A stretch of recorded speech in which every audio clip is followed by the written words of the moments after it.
Greetings, I'm Dwayne Starlin. I have been a licensed DC tour guide and resident of the Georgetown neighborhood for 20 years.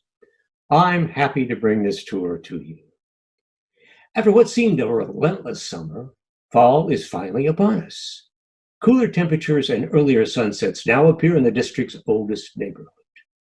This is the time of the year when the tourists disappear, albeit they were in short supply in 2020. Annually, this begins a season when Georgetown residents replace shorts and t-shirts with long pants and jackets or sweaters. Switching from sandals to sneakers, everyone ventures forth to leaf peep, as well as to view the fall colors via dimly lit streets and lanes where the spirits of the past prevail. Suddenly, walking in the dark takes on an eeriness which can be spooky and hair-raising. For the past decade, I have had the pleasure of showing folks where these spirits prevail and thrive. With flashlights in hand, we explore Georgetown, searching for spooks and ghosts while admiring the local decorations which have recently exceeded the Christmas holidays. But this year, such an approach is not possible. Wearing masks has taken on a new meaning along with maintaining a safe social distance. So, I have retooled and changed this tour to bring the trick-or-treat season to you virtually. And I hope you enjoy it. There will be a live Q&A session afterwards. Here is a map that shows the streets and landmarks in the village of Georgetown in 1855. Established in 1751, it was the northernmost port of the Potomac River, as well as a center for the slave and tobacco trade and for flour mills. In 1871, Georgetown was incorporated into part of Washington, D.C. by Congress and was reduced to be only an included neighborhood whereby most of the street names were changed to conform with the rest of the city. There is a legend in the bottom left-hand corner of the map showing those name changes. It was at this time Georgetown lost its autonomous status and became merely a neighborhood. It is required of every man that the spirit within him shall walk abroad among his fellow men and travel far and wide. And if that spirit goes not forth in life, it is condemned to do so after death, said Jacob Marley in Charles Dickens' A Christmas Carol. Did you know that Charles Dickens and his wife visited the United States in 1841? And that our nation's capital was part of his itinerary. He was very excited to explore the young country, but came away quite disappointed. He did write a memorandum of his travels, American Notes, upon his return to England. Shortly thereafter, he launched a series of Christmas books, starting with A Christmas Carol in 1843. Oddly enough, he regarded this book and the four others that followed as ghost tales. No, I am not going to be talking about the holiday whereby a miser finds the Christmas spirit, but rather about a holiday that precedes it by almost 2 months and that deals with a different type of ghostly spirit. Most of the North American continent along the Atlantic seaboard was colonized by the United Kingdom. Consequently, many of the colonists were Brits and Scots, who continued their traditions in the new land. Robert Burns, pictured here, is considered the national poet of Scotland. He completed this poem in 1785, based on the premise that Halloween is thought to be a night where witches, devils, and other mischief-making beings are all abroad on their baneful midnight errands.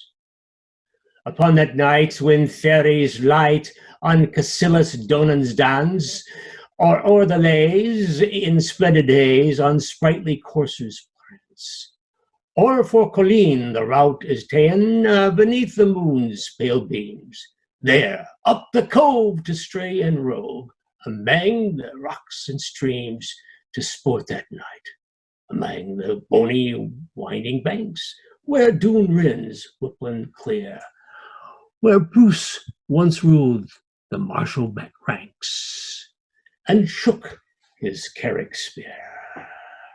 Some merry, friendly, country folk together did convene to burn the nits and pull the stocks and hold their Halloween for Blythe that night.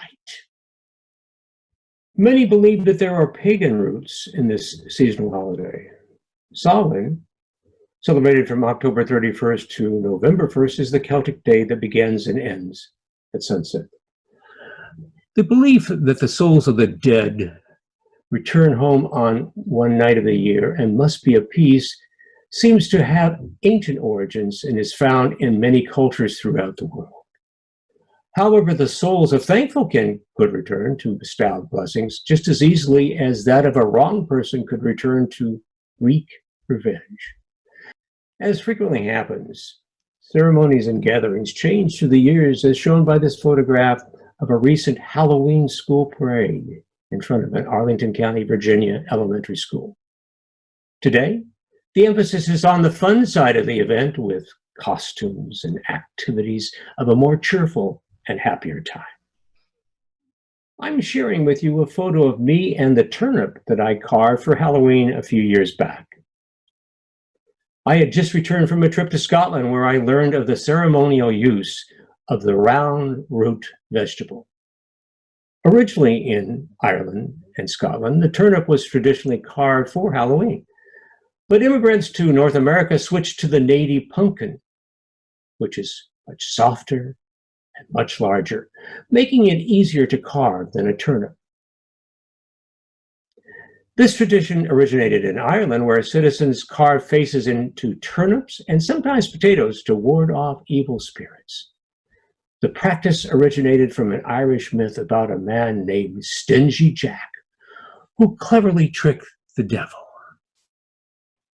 When he died, he was left alone to wander the earth with nothing but a glowing coal and a carved-out turnip to guide his way. It has been my experience that over the past decade, Georgetown residents decorate more for Halloween than they do for Christmas just 2 months later. Here is shown the haunted house at 3051 Q Street Northwest. It is a neighbor to 3124 Q Street Northwest, just a half a block away, and provides ample competition each year. I recommend that you go and see for yourself. This is a churchyard cemetery in the nearby Virginia countryside. When European Americans arrived in the Western Hemisphere, they brought their homeland burial customs, which was to intern the dead in and around a church. These churchyard cemeteries were informally designed and operated. Burials were typically arranged by date of death, as opposed to family plots. Separation of deceased parents from children, as well as spouses from one another, frequently occurred. Little maintenance with no official caretaker, along with payment only for the actual burial ground, prevailed. The cemeteries were eyesores and overcrowded to the point of stacking the deceased in the same grave. Shown here is the Renwick Chapel at Georgetown's Oak Hill Cemetery at 30th and R Streets Northwest. In 1852, laws were passed banning new burial grounds between the Anacostia and the Potomac Rivers, Rock Creek and Florida Avenue. From then on, all new cemeteries were located outside these boundaries, followed by the exhumation and removal of the remains to the new grounds. A few cemeteries were even removed entirely to the suburbs. The rural cemetery movement started with Mount Auburn Cemetery near Boston in 1831. Georgetown's Oak Hill Cemetery was the first to follow this movement in 1848. Based on Victorian-era attitudes and customs, the emphasis was on beauty and tranquility. Death was envisioned as peaceful slumber and not just the final result. The new generation of burial grounds were attractively represented by winding carriage paths, varied site levels, and striking vistas contrary to the old, crowded, unkept intercity hovels. Advanced choice and purchase allowed plot preference and space selection. Included in the purchase price were regular maintenance fees and sanitary measures, along with a for-profit landscape objective. The old Methodist burial grounds, located at 27th Mill Road and Q Street Northwest, is actually two cemeteries, Mount Zion Methodist and the Female Union Band. Opened in the early 1800s and closed in the 1950s, the graves were soon lost beneath a tumble of vegetation. Many of the headstones were stolen, sanded down, and reused. During the 1960s, their condition came to the attention of the Afro-American Bicentennial Corporation. The group undertook the first efforts to rehabilitate the dilapidated cemeteries. Thickets were cleared, saplings pulled, and gravestones piled. It is now on the National Historic Register. It is no longer an active burial ground. During the 19th century, the grave robber or resurrectionist profession became well known. Night doctors combed Washington's many graveyards or potter's field in the dark of the night, seeking bodies to sell to local medical college, including Georgetown College and Columbia College, now known as George Washington University. In those days, to become a medical doctor or surgeon required hands-on knowledge by dissecting human remains. Left to their own means, medical professionals resorted to raiding local graves. One of the night doctors was the notorious Samuel McKeever, who allegedly is buried in the Mount Zion Cemetery. His spirit form is still occasionally sighted, late at night, of course. It was not until 1902 that the DC Anatomical Board ended the profession of grave robbing. Located in a valley on the north side of the Mount Zion and the Female Union Band cemeteries is an 8-foot by 8-foot windowless brick structure that was once used for wintertime corpse storage when the ground was too hard for digging. There is a small stairway that provides access to the entrance of the cadaver storage building. Fleeing slaves waiting to be taken by the Underground Railroad to freedom are thought to have hidden in the squat brick structure built to the side of the hill, among the bodies awaiting burial after the spring thaw. W.W. Corcoran, born in Georgetown and known for his Renwick and Corcoran galleries, founded Oak Hill Cemetery at 30th and R Streets Northwest in 1848. It is a prime example of the rural cemetery movement. Many famous politicians, business people, members of the military, diplomats, and philanthropists are buried at Oak Hill. It has a number of Victorian-styled memorials and monuments. Two of these structures are listed on the National Register of Historic Places: the Oak Hill Cemetery, or the Renwick Chapel, and the Van Ness Mausoleum. The few white family graves at Mount Zion Cemetery were exhumed and reinterred next door at the exclusive Oak Hill Cemetery. William Wallace Willie Lincoln, the third son of the Lincolns, was initially interred at Oak Hill Cemetery in the William Carroll family mausoleum. After his father's assassination in 1865, Willie's casket was moved and reinterred at the Oak Ridge Cemetery in Springfield, Illinois, first in a temporary tomb, and then on September 19th, 1871, his remains were transferred to the permanent Lincoln family tomb alongside the remains of his father and brother Eddie. Tad, the fourth and youngest Lincoln son, as well as his mother, Mary Todd Lincoln, were later placed in the crypt. Robert Todd Lincoln, the eldest son of the Lincolns, is buried at Arlington National Cemetery. The recently published novel, Lincoln in the Bardo, by American writer George Saunders, takes place after Willie's death and deals with the president's grief of his loss over the course of a single evening. The concept of the Bardo, which comes from Tibetan Buddhism and refers to an intermediate, transitional, or liminal space between life, death, and rebirth. People of Georgetown, will you let death go on and do its work? Here we have a photograph of Dr. Lewis McCall, as well as that of his tombstone at Oak Hill Cemetery.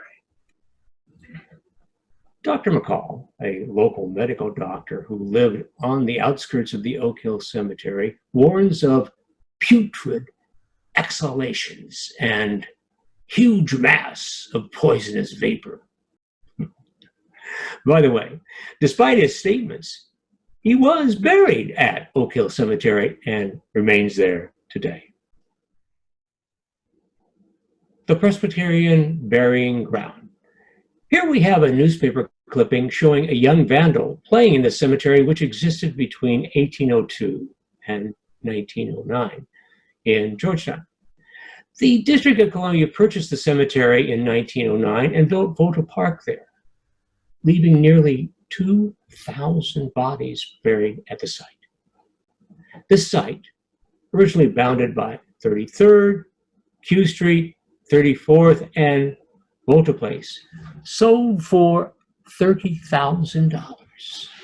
Noted historian John Proctor Claggett claimed that most of the bodies near 34th Street Northwest had probably all been removed, but the central, southern, and southeastern portions remained untouched. The new playground opened on October 30th, 1909. Note the proximity to Halloween, and proved immediately popular. Occasionally, random remains are found in the immediate vicinity. Spiritualism is a religious movement based on the belief that the spirits of the dead exist and have both the ability and the inclination to communicate with the living. Spiritualism reached its peak growth in membership between the 1840s and the 1920s. By 1897, spiritualism was said to have had more than 8 million followers in the United States and Europe, mostly drawn from middle and upper classes. Arthur Conan Doyle, creator of the famed Sherlock Holmes mysteries, lost his son Kingsley in World War I, and that led to his interest in spiritualism. He became a member of the Ghost Club, whose focus was the scientific study of alleged paranormal activities in order to prove or refute the existence of paranormal phenomena. Other famous members included Charles Dickens. The afterlife, or the spirit world, is seen by spiritualists not as a static place, but as one in which spirits continue to evolve. Two beliefs: that contact with spirits is possible and that spirits are more advanced than humans lead spiritualists to a third belief: that spirits are capable of providing useful knowledge about moral and ethical issues, as well as about the nature of God. Some spirits speak of spirit guides, or specific spirits that, when contacted, are relied upon for spiritual guidance. The Spiritualist Church of Two Worlds, located at 3038 Q Street Northwest, is the oldest spiritualist church in DC and was formed in 1906 in a former Methodist church building. Note, the marquee calls for messages, seances, every third Wednesday at 7:30 p.m. The word seance comes from the French word for session. In French, the word's meaning is quite general.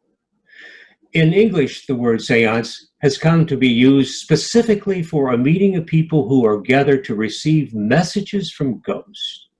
or to listen to a spiritual medium discourse with or relay messages from spirits. In modern times, participants need not be seated while engaged in a seance.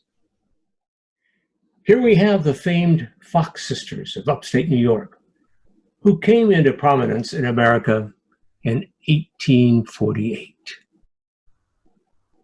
The Fox sisters claim to have received messages from spirits who rapped on the walls in answer to questions.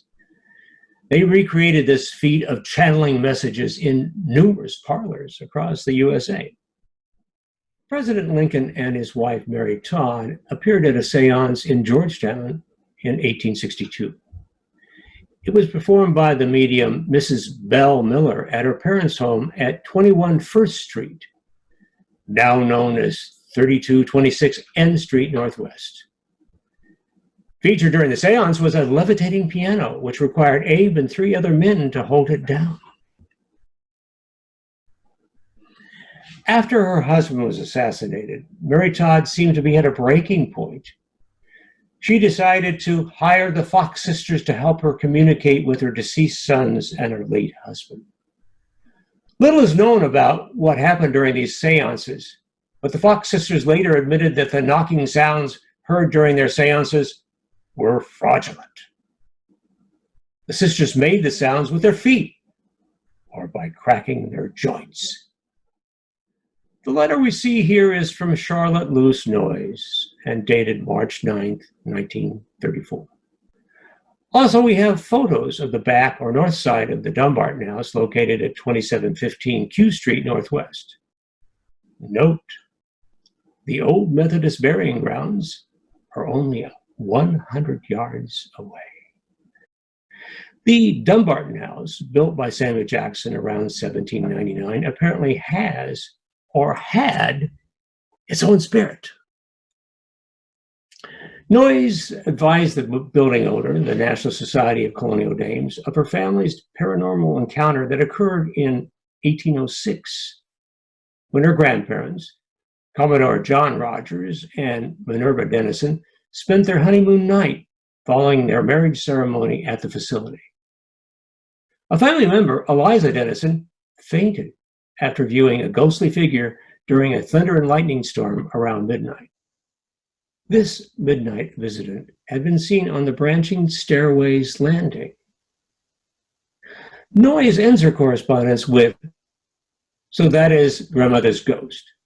I've never seen the house, but the story was always amplified by a description of the stairway." And she apologizes. "I am sorry the story is not more blood-curdling, but there it is." Here we have the Musket Fence at 2803 P Street Northwest, which is also near the Dumbarton House, Oak Hill Cemetery, and the old Methodist burying grounds. Originally constructed by local gunsmith Reuben Dawes, the fence purportedly used Hall rifle U.S. flintlock musket barrels for slats and staves. These muskets were used during the Mexican-American War of the 1840s. One story is that a source of the arms was the Harper's Ferry Armory, captured in 1859 by the abolitionist John Brown. Several soldier spirits have been sighted at the fence late at night. Alcoholic spirits may have also been in the vicinity. Shown here is a side view of the old stone house built in 1765 at 3051 M Street Northwest, then named Bridge Street, by Christian and Rachel Lehman. It remained in private hands until 1953 when purchased by the National Park Service. There have been many ghost or spirit sightings there over the years that include a man dressed in colonial-era clothing standing in the master bedroom, a young girl with curly hair running up and down the staircase, the only malevolent spirit of the house, named George, who choked and pushed visitors out of the way, course, a prominent source of sighting information comes from a long-standing docent or guide at the site, thus helping increase attendance and public interest. Here we have images of the original front entrance to Halcyon House, as well as the rear entrance, which has become the current front entrance. The rear or north side of this building is shown in a Charles Wilson Peale portrait of Benjamin Stoddard's children with the Georgetown Harbor in the background. Opposite the harbor was Antilosten Island, which is today named Roosevelt Island. The house was built in 1787 by Benjamin Stoddard, one of Georgetown's founders and first Secretary of the United States Navy. He died broke in 1813. Albert Clemens owned the house from 1900 to 1938. He frequently rebuilt the house under the belief it would extend his life. The house is rumored to have been served as part of the Underground Railroad via a tunnel leading from the Potomac River. Spirits on duty here include Stoddard in several different places. A woman's spirit had been spotted in an upstairs window. Lights go off and on, as well as sounds in the attic. Clemens was not related to Samuel Langhorne Clemens, Mark Twain. Here we have a photograph of the Key Mansion at 3518 M Street Northwest. The building's name, as shown in the photo, comes from Francis Scott Key, lawyer and author of the lyrics to The Star-Spangled Banner, our national anthem. Note Mr. Key's portrait hanging from the entrance. Now a national park, it contains a bust of Key. In 1947, Key Mansion was dismantled in order to widen the nearby bridge which connects Georgetown and Arlington, Virginia. The enlarged bridge was renamed Key Bridge. At that time, the intention was to reassemble the Key Mansion at a different locale. However, its various parts were misplaced, leaving us with another Georgetown ghost. Catty-cornered from the park is a Starbucks coffee shop. The space bore the name The Cellar Door for many years. Some famous entertainers and musicians performed there during the 1980s, resulting in several live recordings, including ones by Miles Davis and George Carlin. John Denver's song, Country Roads, debuted there. Just 2 blocks west of Key Park is a set of stone steps that lead from the side of the old streetcar garage and turn around on M Street up to Prospect Street Northwest above. These steps are famous for being featured in the 1973 film The Exorcist. At one point during the filming, the steps were padded with half-inch thick rubber matting for protection of the stuntman who was portraying the death fall of the character Father Damien Karras. The stuntman completed the scene quickly in 2 takes, only having to tumble down the 75 stairs twice. Georgetown University students profited by charging spectators $5 each to watch the stunts filming from the rooftops of their nearby apartments and dorm rooms. And a ceremony over Halloween weekend 2015, featuring the film's director, William Friedkin, and screenwriter, William Peter Blatty, who also wrote the book on which the film is based. The Exorcist steps were recognized as a DC landmark and official tourist attraction by Mayor Muriel Bowser, with a plaque unveiled at the base of the steps recognizing its importance to DC and film history. There has never been any indication of actual ghostly presence there. Speaking of ghostly presence, nothing lends more credibility than a live accounting of a spirit sighting. I was fortunate enough to have interviewed a current resident of the Georgetown neighborhood, Kubi Greenway, who was such a witness. I will let you decide what you think. Hi, my name is Kubi Greenway. and I used to live at this house, 3123 Dumbarton Avenue, Northwest Washington, D.C., in Georgetown. And we owned it, my family owned it from 1952 to 1999, I guess it was. And we had a ghost in the house. So, Kubi, you're saying this house has a ghost or a spirit? Yes, we had heard as we moved in, or before we moved in, that there was a ghost in the house, that she was the maiden aunt of the husband of the couple who lived here. This is in the mid-1800s, if not a little earlier, and she came to visit for a month, which is what travelers did in those days. And the couple had small children, and everybody got along exceptionally well, and she ended up staying for the rest of her life. She died in the house, and she never left. And the story was also that every night she would blow her candle out, because there was no electricity then. She'd blow her candle out at 10 o'clock on the dot. And so that if you were in the room that she slept in with a candle burning, your candle would go out at 10 o'clock. Well, we tried every room in the house and no candle ever went out, but we did hear her every night at about 10 o'clock on the stairs, just very soft going upstairs. Very quiet, very soft. No hooting, no nothing, just gentle footsteps on the carpeted stairs.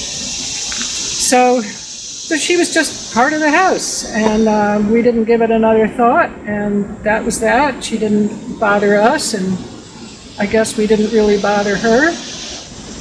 After the last one of us got married, shortly, sometime thereafter, my mother's housekeeper came into the front hall and saw a lady with a long skirt and a puffy sleeve blouse, and said, "May I help you?" And the lady said, "No, I've just come to get my things," and started upstairs.